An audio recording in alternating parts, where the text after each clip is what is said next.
ये कहानी शुरू होती है हरियाणा के रोहतक जिले के भैणी महाराजपुर गांव से। यहीं का रहने वाला था संदीप पहलवान उर्फ संदीप लोहार। कभी राज्य स्तर पर कुश्ती में नाम कमाने वाला संदीप, पहलवानी उसके खून में थी और जिंदगी ठीक ठाक चल रही थी। लेकिन साल 2013 में एक सड़क हादसे ने उसकी पूरी दुनिया को वीरान कर दिया। इस हादसे में उसकी मासूम बेटी की जान चली गई। संदीप के दिलो दिमाग पर यह बात बैठ गई कि उसकी बेटी की मौत का जिम्मेदार एक ट्रक ड्राइवर है। बस यहीं से एक पहलवान की जिंदगी ने एक ऐसा मोड़ लिया जिसकी मंजिल सिर्फ जुर्म, खून और दहशत थी। अपनी बेटी की मौत का बदला लेने की आग में वो इस कदर अंधा हुआ कि उसे हर ट्रक ड्राइवर में अपनी बेटी का कातिल नजर आने लगा। और यहीं से शुरू हुआ हाईवे पर मौत का वो खेल जिसने कई घरों के चिराग बुझा दिए। संदीप ने जुर्म की दुनिया में अपना एक अलग ही तरीका बना लिया था। उसका निशाना सिर्फ हाईवे पर चलने वाले ट्रक ड्राइवर होते थे।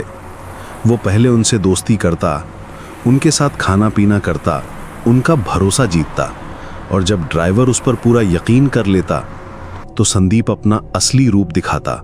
वो बेरहमी से ड्राइवर का कत्ल कर देता और ट्रक में लदे करोड़ों के माल को लूटकर फरार हो जाता। उसका यह तरीका इतना खौफनाक था कि ट्रक ड्राइवरों के बीच उसके नाम की दहशत फैल गई थी। साल 2013 में ही उसने हरियाणा के हिसार में जमशेद नाम के एक ट्रक ड्राइवर की हत्या करके उसकी लाश को नहर में फेंक दिया। ये तो बस शुरुआत थी। इसके बाद तो जैसे उसे खून की लत लग गई।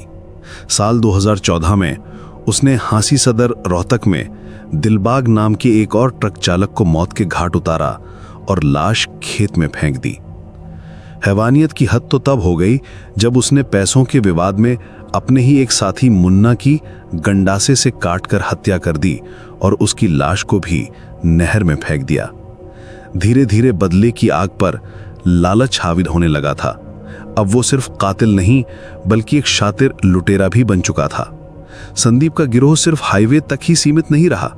साल 2023 में इस गिरोह ने रोहतक से हांसी के बीच बन रही 900 करोड़ की रेलवे लाइन प्रोजेक्ट में भी सेंध लगाई और करीब 5 करोड़ की पटरियां चोरी कर लीं। इस मामले में आरपीएफ ने संदीप, उसके भाइयों और पिता को भी आरोपी बनाकर जेल भेजा था। लेकिन संदीप जमानत पर बाहर आ गया और उसने अपने जुर्म के साम्राज्य को और फैलाना शुरू कर दिया। संदीप लोहार के नाम पर उत्तर प्रदेश, हरियाणा और महाराष्ट्र में हत्या, लूट और डकैती के 16 से ज्यादा मामले दर्ज हो चुके थे। लेकिन उसके ताबूत में आखिरी कील साबित हुई कानपुर की एक वारदात। तारीख थी 15 मई 2025। संदीप और उसके साथियों ने कानपुर के पनकी इलाके में एक कंटेनर को निशाना बनाया। इस कंटेनर में करीब 4 करोड़ रुपए की निकल प्लेट भरी हुई थी। इस बड़ी लूट ने पुलिस महकमे में हड़कंप मचा दिया। कानपुर पुलिस ने जब जांच शुरू की तो परतें खुलती चली गईं और मुख्य आरोपी के तौर पर संदीप लोहार का नाम सामने आया। पुलिस ने उसके भाई रमेश को तो गिरफ्तार कर लिया, जो अभी जेल में है, लेकिन संदीप और उसका दूसरा भाई मंजीत फरार हो गए। पुलिस ने दोनों भाइयों पर 1-1 लाख रुपए का इनाम घोषित कर दिया।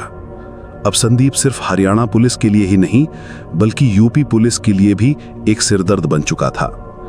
यूपी एसटीएफ की नोएडा यूनिट को इस साइको किलर को पकड़ने का जिम्मा सौंपा गया। एसटीएफ के एडीजी अमिताभ यश के निर्देश पर एसपी राजकुमार मिश्रा ने एक टीम बनाई और संदीप की हर हरकत पर नजर रखी जाने लगी। पुलिस को पता था कि संदीप सिर्फ एक लुटेरा नहीं बल्कि एक बेहद खतरनाक और शातिर अपराधी है जो किसी भी हद तक जा सकता है। एसटीएफ ने इलेक्ट्रॉनिक सर्वेलेंस और अपने मुखबिरों का जाल बिछा दिया। उन्हें पता था कि संदीप लगातार अपनी लोकेशन बदल रहा है और बेहद चालाकी से काम कर रहा है। और फिर वो रात आई जो संदीप लोहार की जिंदगी की आखिरी रात बनने वाली थी। तारीख थी 30 जून 2025, दिन रविवार। एसटीएफ नोएडा यूनिट की टीम को एक मुखबिर से पक्की खबर मिली कि संदीप लोहार अपने एक साथी के साथ बागपत के मवी कलां इलाके में किसी बड़ी वारदात को अंजाम देने की फिराक में है। खबर मिलते ही एसटीएफ और बागपत पुलिस की एक जॉइंट टीम तैयार की गई। टीम ने मवी कलां में यमुना नदी के किनारे घेराबंदी कर दी। रात के अंधेरे में पुलिस की टीम सांस रोक के इंतजार कर रही थी। तभी उन्हें एक अपाचे मोटरसाइकिल आती हुई दिखाई दी। उस पर 2 लोग सवार थे। पुलिस को यकीन हो गया कि यह संदीप ही है।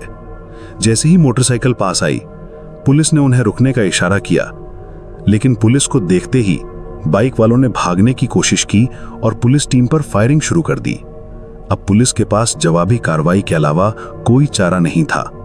दोनों तरफ से गोलियां चलने लगी।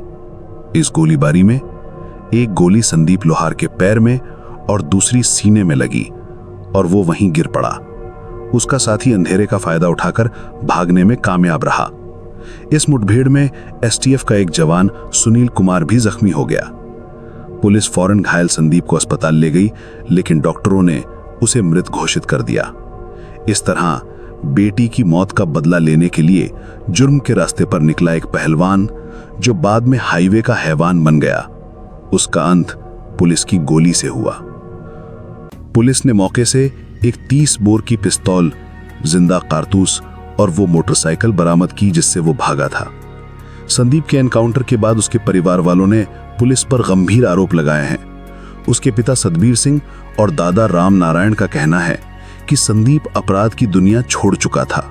वो अपने 4 छोटे छोटे बच्चों का पालन पोषण कर रहा था।